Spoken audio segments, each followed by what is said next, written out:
कुंवर बहादुर सिंह। गांव का नाम? खड्डा ब्लॉक। तो वहाँ का कुछ विकास विकास हुआ है कि नहीं? हाँ बिल्कुल हुआ है। पूरी रोड बना है? कंप्लीट है पूरा? पूरी तरीके से नहीं लेकिन है। कंप्लीट है लेकिन पूरी तरह से नहीं है, लेकिन है। हाँ बिल्कुल। तो इस बार आप किसकी गवर्नमेंट चाहते हैं? बिल्कुल मैं चाहता हूँ कि रोटी अगर बदली नहीं जाएगी, पलटी नहीं जाएगी तो रोटी जल जाएगी। अब अति हो रहा है। मैं यहाँ 12-15 हज़ार पे नौकरी करने को मजबूर हूँ, समझ रहे हैं?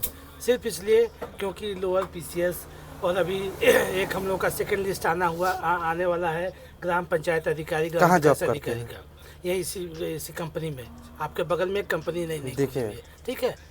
तो इसके वजह से हम लोग बिल्कुल बेरोजगारी की वजह से हम लोग एकदम समझे टूट चुके हैं। तो ये सरकार बदलनी ही चाहिए। अब अति हो रहा है हिंदू मुस्लिम, भारत पाकिस्तान, इन मैटरों से भी अब हम लोग को आगे बढ़ना है। तो जो पहलगाम में आक्रमण हुआ उसके बारे में कुछ कहना चाहते हैं? ये पूरी तरीके से सरकार का एक फेल्योर रहा। एक होमगार्ड तक नहीं रहता है। मामूली जाइए यहाँ कंपनी पे, गेट पे दो आपको गार्ड्स दिखाई देंगे। पहलगाम जैसे इतनी बड़ी घटना होती है और एक कोई होमगार्ड, कोई सिक्योरिटी ऑफिसर नहीं रहता है।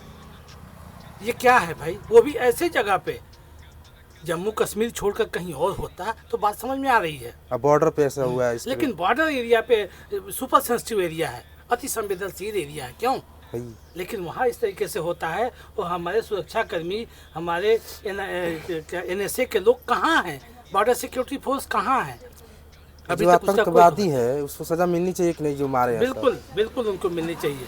जो मारे हैं उनको सजा हर हाल में मिलनी चाहिए।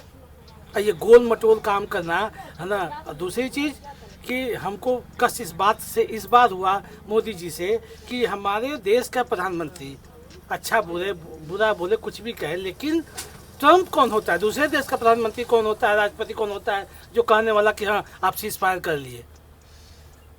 ये सवाल अभी भी खड़ा है। कुछ लोग तो ये भी कह रहे हैं कि ये जानबूझ के इस गवर्नमेंट का चाल है। हाँ देखिए, क्यों कुछ लोग कह रहे हैं? इससे पहले जो पुलवामा हमला हुआ, आज तक उसकी जांच रिपोर्ट आई ही नहीं, किसी को कोई सजा हुआ ही नहीं।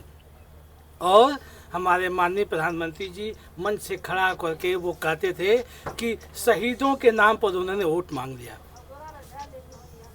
बड़ा हास्यास्पद मैटर है कि इस समय ये सिंदूर वाला कौन सा मैटर चल रहा है, हर घर सिंदूर। क्या जिनके मांग उजड़ गई है वहाँ सिंदूर देने जाएंगे आप स्वयं पत्रकार हैं और एक सामाजिक इंसान हैं, आपको अच्छा लगेगा? बिल्कुल नहीं अच्छा लगेगा। इसके पीछे क्या लॉजिक है भाई? विधवा माताओं को, हमारी माँ विधवा है, हमारे आसपास में लोग हैं, क्या हम उनके घर जाएंगे सिंदूर देने? अच्छा लगेगा? चलिए, बहुत बहुत धन्यवाद अंकल इतना बताने के लिए।